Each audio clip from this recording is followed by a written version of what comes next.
play America's favorite jackpot game. This is Powerball. Good evening, America. I'm Laura Johnson. Tonight we have another life-changing jackpot for you. It's worth an estimated $196.8 million. So get those tickets out. Let's play. That first number up is 21, followed by the number 45. Tonight we're going to meet Timothy, David, and Michael, who won $50,000 playing Powerball. Now that the rest of those numbers, we've got 17, 37, rounding it out with 19. Your Powerball number tonight, good luck everyone, is 14, and your Power Play multiplier is 2. Let's take a look at those numbers one last time. Remember, there are multiple ways to win. We'll see you back here Monday night. Good night, everyone. Live from Augusta, we're watching News 1226 at 11. Good evening, I'm Hallie Turner. We start with an update from North Augusta Public Safety. Deputies say 15-year-old Belinda Sanchez was found safe in Florida. The teen went missing on September 4th. Public Safety says they received a tip. She was with her 20-year-old boyfriend, and they were in Melrose, Florida. Florida authorities eventually found the pair in a car and took her boyfriend into custody. And Sanchez was taken with law enforcement to be picked up by her family. In a statement, North Augusta Public Safety thanked their law enforcement partners that helped find Sanchez and return her home. To weather now with your First Alert meteorologist, Emily Acton. And Emily, tomorrow's the last day of Arts in the Heart. Fall officially begins, and I don't know if you guys at home are excited, but I know I'm tired of sweating. I'm ready for fall to be here, so kind of talk about what we got tomorrow morning. Well, Hallie, I'm excited for fall to be here too. Just because the calendar says it's fall doesn't mean that the weather actually cooperates, and that's what we're going to see, unfortunately, for the next couple of days. So what we saw today, that's really going to be pretty similar until at least really Wednesday, possibly even Thursday next week. So we warmed up this afternoon into the low 90s. We've cooled off significantly, though. Right now we're sitting in at those lower 70s, so really not looking too bad for the overnight hours. We'll drop a few more degrees, but tomorrow we're warming back up. We can expect to see those feels-like temperatures in those middle 90s, and that's going to be pretty similar to the actual temperature tomorrow. So again, we have Arts in the Heart. The final day for that should be great weather conditions, but it's going to be warm, so make sure that you are dressing appropriately because we will expect to see those lower to possibly middle 90s tomorrow afternoon. For the first day of fall, welcome fall. Here's some summer heat. That's what we have for us, Hallie. Summer heat. It's here to stay for a little bit. The South Carolina Highway Patrol says 2 people are dead after a crash on Interstate 26 in Orangeburg County. Troopers say the crash happened this morning near mile marker 156 when the driver of a Honda CRV went off the roadway through the median and hit a van head-on. Both drivers died and 3 other cars were hit by debris. And former President Trump poured cold water. Well, if you heard the rumblings of motorcycles in Augusta today, that might have been from the nonprofit Guardians for Hope.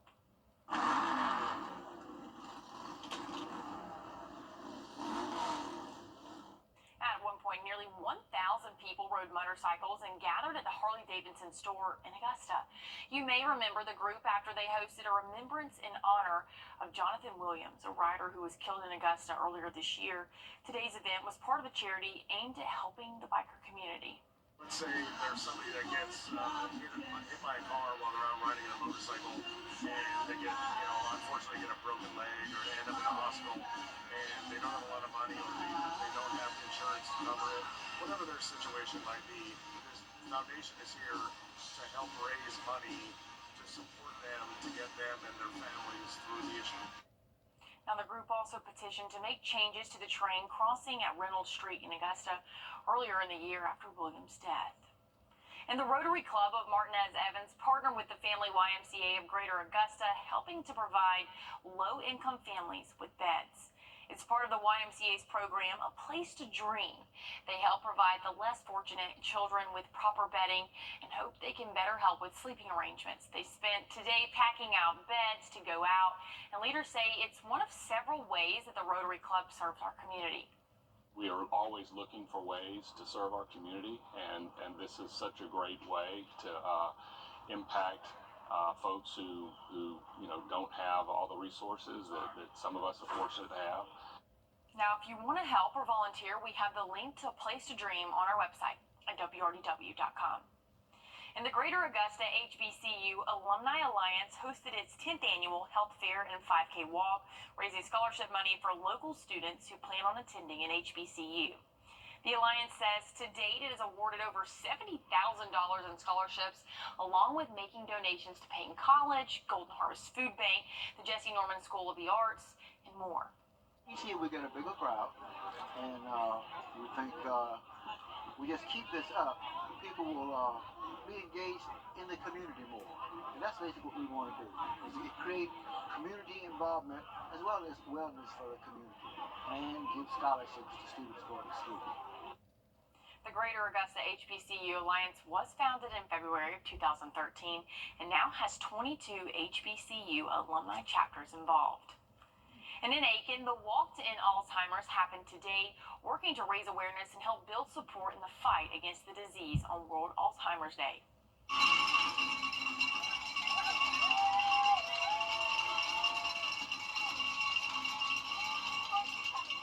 Leaders say 112,000 people are fighting Alzheimer's, and in Aiken alone, more than 3,000 people are facing this disease. This year was the first time the walk was held at the Newberry Center in Aiken, and around 300 people came out to show their support. So it's important that not only those affected by the disease have the support that they need, but their caregivers. If you take those numbers and multiply them by 2 to 3, you'll have that many caregivers that support them through family and friends. So we want to be here for them to make sure that there's awareness and that there's help for those that need it. Now, if you missed the walk in Aiken, don't worry. There is a walk next Saturday right here in Augusta. We'll have a link to those resources on how to support and more at wrdw.com. And this year marks the 10th anniversary of the Ice Bucket Challenge. Now, this challenge was known for participants filling a gallon bucket with water and ice, and then they would pour the ice-cold water over their head, helping to bring awareness to fight against ALS.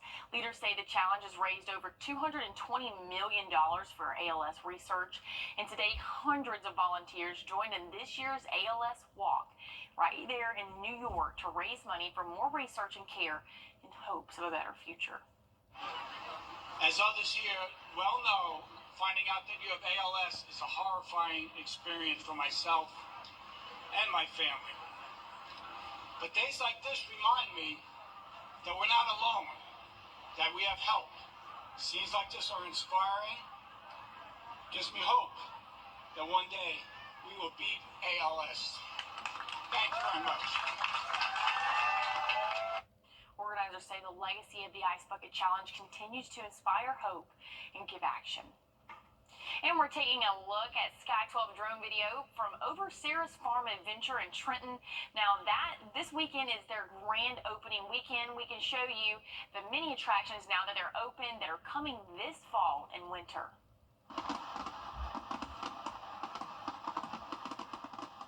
This afternoon, people were treated to a variety of events, including a concert from Cody Webb and fireworks. We could see firsthand South Carolina's first glowing pumpkin trail called Jack-o'-lantern Lane. The marketing specialist spoke out about what inspired the farm to add the glowing pumpkin trail. We wanted to bring something new to the community. We wanted to bring something new to South Carolina, and we figured we could take that project on. The farm has apple cannons, pig racing, a paintball, a corn maze, and more. These fall and fun events run through November 2nd and are followed by a Christmas-themed events through the end of the year. You can pay the farm a visit Thursdays through Sundays. Well, I definitely want to have to check that out, but maybe when it feels a little bit more like fall. Fall officially starts tomorrow, but it's going to be very hot outdoors. I'll have a check on your full forecast coming up. When you visit or work with Parker's Kitchen, your support makes a difference. You've helped us rank as Best Workplace in America. None of this happens without you. Thank you. It was 4 days, and he was going to kill. Recall is out for Lactaid milk, as the company says that there could be a trace of almonds in it, which could trigger life-threatening allergic reactions. The recall milk involves 96-ounce containers that were shipped out from September 5th through the 18th, with expiration dates stretching into early December. Georgia is one of the 27 states that received one of these batches, so if your milk is affected, the FDA says you can return it for a full refund. Well, after a hot afternoon, things have cooled off for us. We're sitting in the lower 70s right now, but we're going to be warming back up for the first day of fall. I'll have a check on your full forecast coming up. You sure you're gonna be okay? I'll be fine. Bye.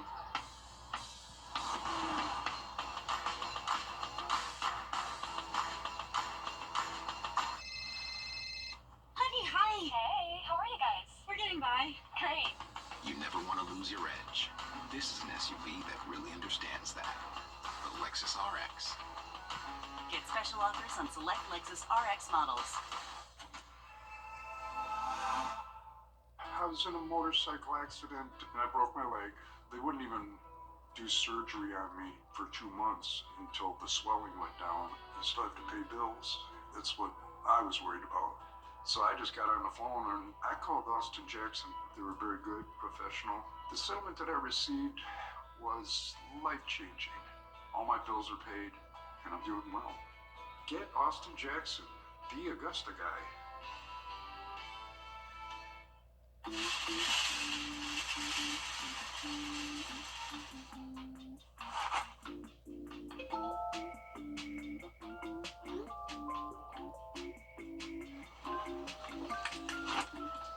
think you're gonna need this. The News 1226 First Alert Weather app. It's that fast.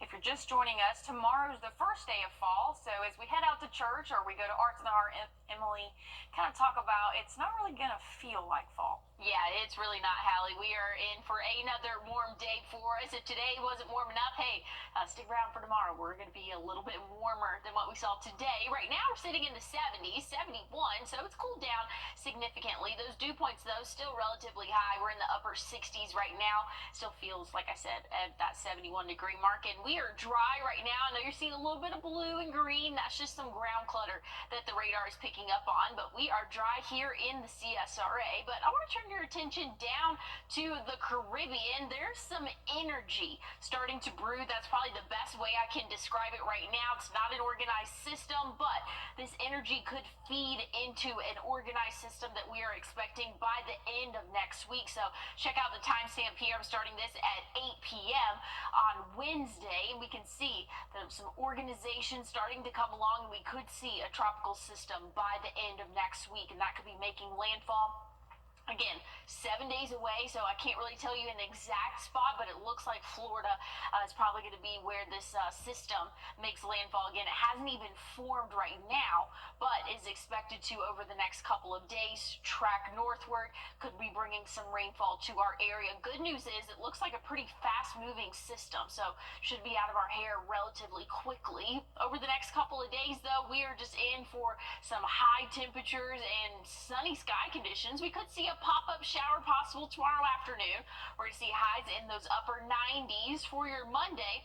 Really looking like a copy and paste from the past 2 days. We'll be in those lower 90s for the afternoon, maybe an isolated shower or two, and we really need some measurable rainfall. Granted, it doesn't look like we're going to get it until possibly the end of the week and into next weekend, but we're looking at moderate drought conditions to abnormally dry drought conditions as well. So definitely could use some rainfall for our area, but like I said, not going to get it over the next couple of days.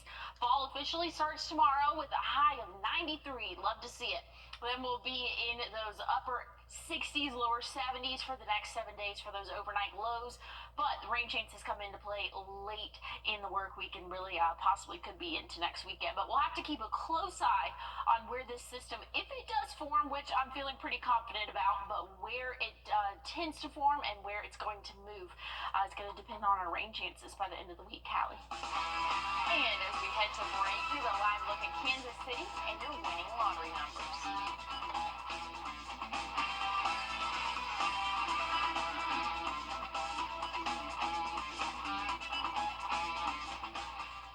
As a prosecutor, The State and Charleston Southern all with bye weeks this weekend. A huge one on the line next Saturday as the Bulldogs are going to head to Tuscaloosa to face number 4 Alabama.